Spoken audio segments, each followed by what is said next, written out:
Hi, this is Molly Cheshire, and welcome to Meetings with Remarkable People. Our guest is Jane Goldberg, and she is a psychoanalyst and has written numerous books on the mind-body connection, and her most famous book, shall we say, is The Dark Side of Love. Welcome to the show. I can't believe I'm a remarkable person. Well, we're all remarkable in our own way, but I find that most people have a story to tell, but that you've done a lot of things in the field of the mind-body connection, and I just wanted to talk about. Let me also introduce Josh Volinski, yes, who is also here tonight as a. Well, I'm a cancer survivor, and also I'm a member of the Cancer Survivors Round Table, which is a large group of cancer survivors, where we discuss the traumas and the problems and the situations of various human beings who have undergone a battle with cancer, which I have. So we have a lot of questions to ask, and we've also suffered a lot of trauma. And you deal particularly with this type of trauma as a psychoanalyst. I love the fact, I'm not familiar with this group, but I love the fact that cancer patients are getting together and talking, because I believe in talking. As a psychoanalyst, that's kind of my bread and butter, is talking. And I do find that sharing information, sharing stories is very helpful, and that it's a recent phenomenon that people were able to find each other and do that with each other. Because until recently, you go in, you talk to the doctor, and what's the average weight, the average time that you get with a doctor? It's like 2.7 seconds or something. Forget about that. When they called me about my mammogram, they didn't even have a doctor call me. They had the technician saying, "We want you to come in for a sonogram." I mean, my whole body was chilled. Well, the doctor would not probably have done a better job. One of my kind of pet peeves is that doctors don't have any training in emotional communication and emotional language. So people get real traumatized by what doctors tell them and how they tell them. And as a psychoanalyst, I think that the information that you impart and how you impart it is very important to the person, and that you need to know somebody's defenses. You need to know their strengths emotionally, characterologically, and though it's asking a lot for a doctor to know the body as well as the psyche, I think it should be a course in medical school. Well, I just think as a protocol that the X-ray people should not be contacting me directly. They should impart that information to the doctor. So, I mean, I adore my doctor, and it wasn't really her fault, but it terrified me. Yeah. That was the most terrifying part. We really need a new profession, a profession of people that give information to people that is going to be upsetting information. We need a whole new curriculum. So what I'm interested in, too, is that you were saying that not only do we need to detox, but there's also the emotional detoxing that also needs to happen. And how is this working, for example, in relationship to what Josh was talking about? Well, I'd be interested in asking Josh a question. I find with the cancer patients that I work with that there almost always has been some unconscious conflict that remained unresolved and highly troubling to the person, and maybe even so unconscious that they weren't even aware of it. But the cancer can almost serve as a kind of gift to help them to look at why it is that if you understand that there are reasons why we get what we get and why we end up where we end up, to develop what we call an observing ego, or a way of looking at your own processes, and to be able to resolve whatever the issues are that put you in that place to begin with. So did you, in thinking about what might have, I mean, I think we get diseases for reasons. Sometimes the reasons are biological, sometimes they're psychological, sometimes they're a mix, sometimes they're things that come from the outside, sometimes they're things that come from within us. So in thinking about what might have stimulated a cancer process in your body, were there issues, psychological issues? Yes, there always are. As a matter of fact, in a round table, we made the observation that many politicians who are discovered to be corrupt and who are driven out of office and whose lives are ruined by what they did developed cancer. Well, there's research that shows that, it usually takes cancer about 10 years to become manifested so that it's diagnosable in the body.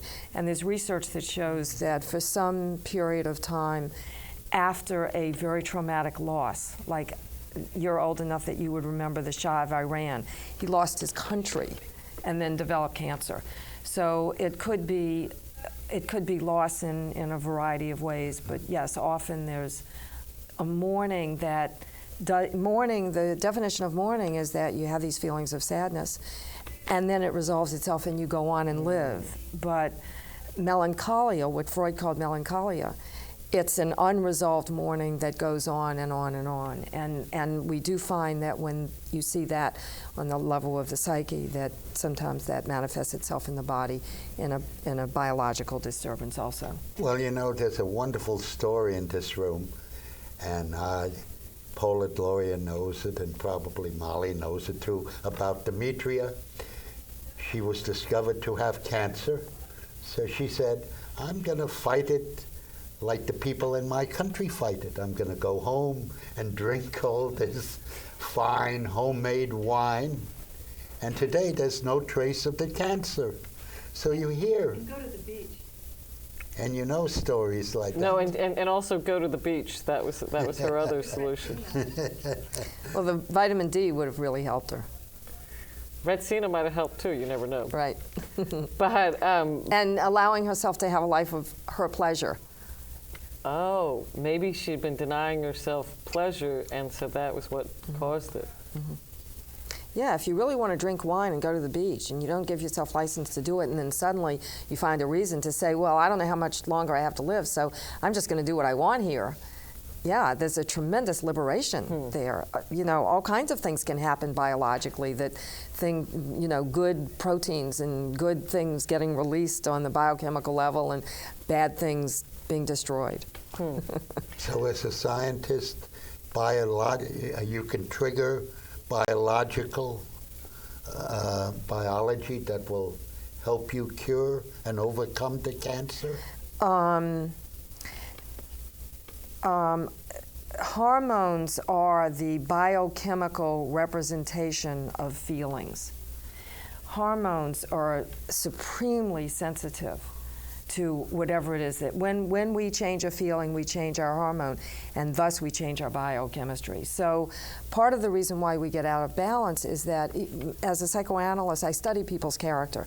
So I study the ways in which they think habitually and the ways in which they feel habitually, and perhaps even more interesting and more importantly, the ways in which they don't think and the ways in which they don't feel.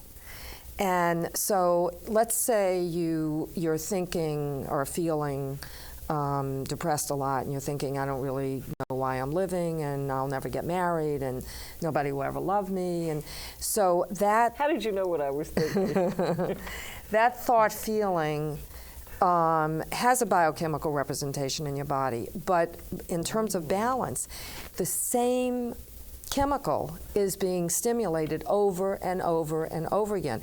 The stress chemical hormone... But I'm curious, what would be the representation of the product of that kind of thinking? The stress hormone is cortisol. So let's say you're stimulating a lot of cortisol on a continuous basis. The interesting thing about cortisol is that it binds in such a way that it depresses the immune system. It binds to other hormones and causes a repression of the expression of other hormones. So you have an overabundance of the stress hormone. So let's say if you were... And you're not using it in sort of the fight or flight Exactly. response. Exactly. So it never resolves itself. It never goes away. And it causes deficiencies in other areas, in other chemicals. So could that kind of thinking have caused the lump in my breast? Because I got divorced in '89, and then I was very depressed about that for many years. And then I had the tumor removed 3 to 4 years ago.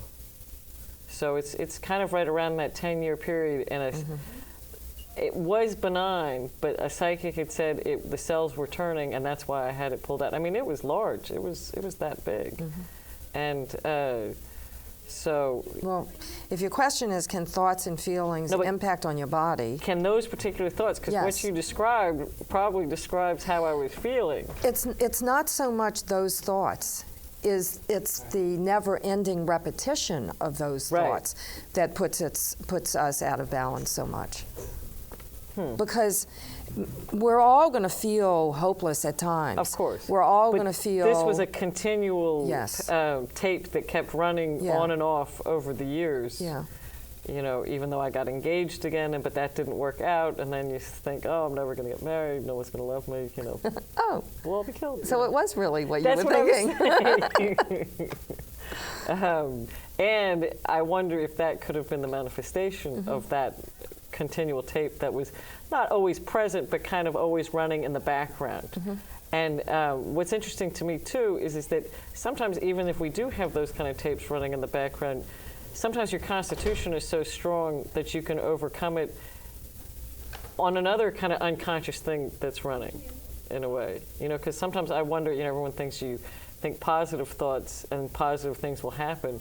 Well, sometimes even if I'm thinking negative thoughts, positive things happen. So, you know, it's fascinating to me to try to discern what's really going on. Well, I believe in full consciousness. So when you talk about the unconscious process of, you know, this or that, I think that what has to happen for all of us to be healthy and be in balance is that it all becomes, we're aware of all of our processes. And yes, sometimes I find that even though I have brought it up to my intellect, so to speak, that there's somewhere in my emotional system these old tapes. There are separate parts of the brain that haven't gotten erased or reprogrammed. Yeah, it's why, you know, you hear someone say, well, you know, I think he's the right guy for me to marry. I mean, he earns a good living and he's really nice to me and I like his mother and his mother likes me. But I don't feel that heart connection. You know, there's often a conflict between the heart and the head. And the reason why is because those aspects of our brain reside in different portions, different hemispheres. Well, as a psychoanalyst, how do you resolve that?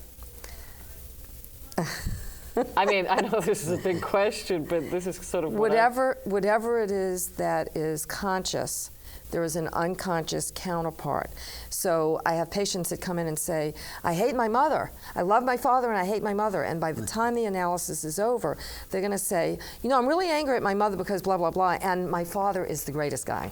So it's yin and yang. There's dark and light, and it has to be both. Or you thought, yeah, I mean, you're saying, like I used to think that I hated my father and my mother was a saint, and I went to the Hoffman process. Do you know anything about them? Anyway, they said, write down all the things you dislike about your father, and they were like sort of pages, and then write down all the things you dislike about your mother, and I couldn't think of anything. But by the end of the process, I realized that I felt that she hadn't defended me in certain situations, and that really I did have some underlying resentment against her. And it was fascinating to me because now my father, I mean, not because of this process, but my father and I get along great, and I see my mother more realistically. Yeah. So it's not like I hate my mother now and love my father, but well, she's not as perfect as I thought she was. Realistic is the key point, yeah. Well, you know, the doctors are aware of the fact that this works.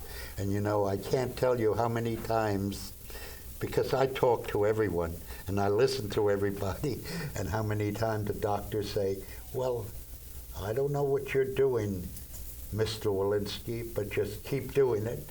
And they said that to the other patients, too. We don't know what you're doing, but just keep on doing it. You're on the right track. But as your analyst, we see good results. As your analyst, I do want to know what you're doing because I want to know what's working so that you can repeat what's working and so that it can be a conscious decision that you do what's working.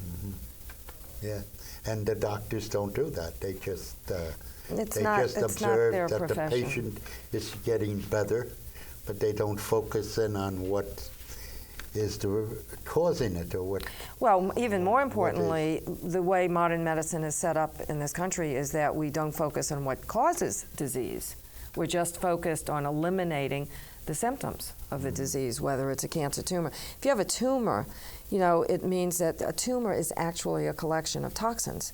So it's one of your body's life-saving mechanisms to put the toxins in this one spot. Absolutely. When they said, let's do a biopsy, I'm like, you mean you're going to stick something in and let all these toxins out into my body? Right.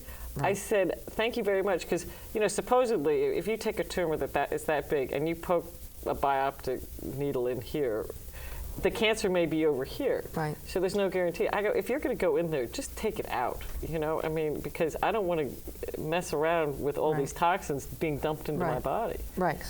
But the lesson for you is that your body did develop a tumor to begin with, though it was benign. Exactly. And that unless you change your body chemistry, you got a body that is toxic and is trying to save your life by putting it in, by using the defense mechanism, the biological defense mechanism of isolation. Well, and that's why things like this pendant that I have is, because I started to feel pain again, you know, in that area, and I'm thinking, I don't want to get a mammogram, I don't want to go through the allopathic thing again. And when we met Jay the other night with the radiation hormesis, I thought, this is a great thing. And I thought, wow, you know, if cancer really is a fungus, you know, I have to give my body a leg up and maybe get rid of what's causing, as part of the problem. This stone is causing a very low-level system of inflammation. Cancer is a disease where the inflammatory response is not stimulated. When you have a fever, that's the, you know, everybody says, oh my God, I'm sick, I have a fever. The fever is the sign that your body is doing exactly what it should be doing, which is recognizing the pathogen. There's a study out of Germany where they showed that people that don't have febrile illnesses in childhood, where they don't have fevers in childhood, have a much greater chance of getting cancer as adults. You need to have these inflammatory responses available to your body. So even when you get the flu, you know, you're sick, but it means your immune system, it means you were exposed to a pathogen, your body recognized the pathogen, and your body has responded. So even though it's bad news because you feel lousy, it's good news because you know your immune system is working. So you said something earlier about, you know, people being perfectly healthy before they have cancer. That's not perfectly healthy because they didn't get colds. That means they didn't get flus ever. They had their immune system was sleeping on the job, which is why they got cancer. So this stone, in giving you a very low dose of radiation, your immune system is saying, oh, you know, something's going on here. I think I need to respond to it a little bit.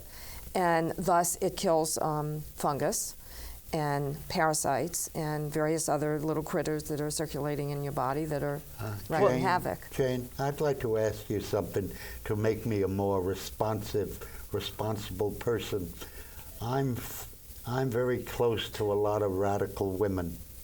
And when they develop breast cancer, and I don't know why they're developing breast cancer, they're really scared of traditional doctors. And they come up with all sorts of solutions like chanting and some sorts of machines that seem to come from outer space. How can I guide them to get the really professional and adequate medical help that they should have, and for instance, get them away from this chanting and all this? I'm not going to answer the exact question you asked, but the answer that I'm going to give you is that as a psychoanalyst, I believe that the unconscious knows everything. So I don't try to guide people. I try to help people to come to know their own guide. I try to get them to understand what it is that they want and what they need. You can have dreams that tell you exactly what's wrong with you if you just pay attention to your dream and you work on understanding your dream. I've had diagnostic and even prognostic dreams about conditions of my body. So I think your question shouldn't be how do I guide them? It should be how do I help them to learn what they want and to learn what they need. Well, I think maybe what he's trying to say is just like you were saying that there are some good machines and there are some bad machines. I think that there's some alternative therapies that are not as effective as others, you know, and certain people that aren't as scientific, shall we say, or don't have real machines. I mean, I sort of want to avoid snake oil and quackism, but there is an element out there, I think, that, you know, people that are charlatans, you know. That but if the unconscious knows everything, then the unconscious is drawn to what will be therapeutic for you. If you have an unconscious conflict, and this is why consciousness is really the only thing that matters. If you have an unconscious conflict to self-sabotage, you'll be drawn to a charlatan. You'll be taken in, and that's why I said what they want, and I added on what they need, because sometimes what we want is different than what we need, but what we need is what will heal us. But don't you think that there are some machines that are better than others? I think there's some of everything that's better than some of everything. But I'm sort of trying to find out, you know, who the real people are. Like, I really think that radiation hormesis makes sense to me. And it is kind of the real thing. I mean, I don't mean to. You can't find out who the real people are. Who's real for you is not necessarily real for me. Well, that may be true. Different strokes for different folks. Don't you think that there's some people out there that are sort of doing the placebo effect by having machines that aren't real? If there are people that are doing the placebo effect with conscious deliberation, no. If there are, yeah. They are doing the greatest favor that anybody could do for us, because the placebo effect happens to be the most intensely researched, documented effect in medicine. Well, let's it's the most powerful effect. It's more powerful than surgery. So you're saying that an Elmer Gantry out there sort of saying, do you believe, even though he's unconsciously giving the placebo effect, you know, and he's basically selling snake oil, might be the best thing for somebody? Well, what I'm saying is that when the intentionality is to be helpful and to be therapeutic to people as opposed to greed. No, but I'm talking about people that are just greedy. Yeah. Well, then the person that's going to be drawn to that is going to either be a self-sabotaging person or a very unconscious person. And yes, of course, every day in every way, people are drawn to people like that. It's just sometimes difficult to discern, you know, good science with bad science, because there's not a lot of scientific evidence or studies within the alternative world, because there's not the money behind it that there is in sort of allopathic medicine. And it takes a lot of money and a lot of years to get anything FDA approved. But with your little stone there are over 3,000 studies. 3,000 studies. Mm-hmm. And who documented, done by researchers documenting the therapeutic effect of low-level radiation. Well, that's encouraging to hear. That makes my placebo effect go way up. Yeah, right, exactly. Until we, you know, this was known in the 20s and 30s. They were putting low-level radiation in face creams and corsets for women. They, you know, everyone knew it. I mentioned it to one of my patients the other day, who happens to be Japanese, and she was nodding like she anticipated everything I was going to say before I said it. And I said, so, you know, what is it? She said, everyone knows this in Japan. They have where the waters come out, and it's low-level radiation water. We have we call them spas or healing centers. I mean, I would be fascinated to go to Lourdes or some of these other healing spots and measure the water, or power spots, and you know, I want my own personal Geiger counter now to go around the world to all these places where I feel it on a, I don't know, psychic level, shall we say. And I mean, and I know that some people are sort of attuned to this and some people aren't, and some power spots I feel and some I don't. But we have about 5 minutes left. Is there any sort of large topics that we haven't covered that you really want to spend some time talking about? Oh, I don't know. Ask me a question. Okay. I'll talk about anything. I'm still fascinated. Okay, for example, Josh, she asked you earlier, what personally do you think was the toxic sort of emotion that you think might have caused what happened to you? Or a lack of emotion?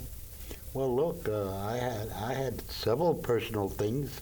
Here I was in a very good job for many years, and I made this error of, instead of going along with my boss who was still in business. To me, the most important thing in the world was City College. I had to be at City College. So a new concessionaire came in, and he didn't like me, and he fired me like a dog. Of course, I sued him, but here, everything I loved went up in a wisp of smoke. So that gets us back to loss. Right. And actually, that was a big question I have for you. I think that there's a way to process grief in a, I don't know about positive way, in that a way that we don't retain it in our system. Mm-hmm. And I think that some people don't process grief properly and retain it. If you look at feelings as being like the digestive system, because right. when we talk about digesting feelings, we're really talking about integrating and then releasing.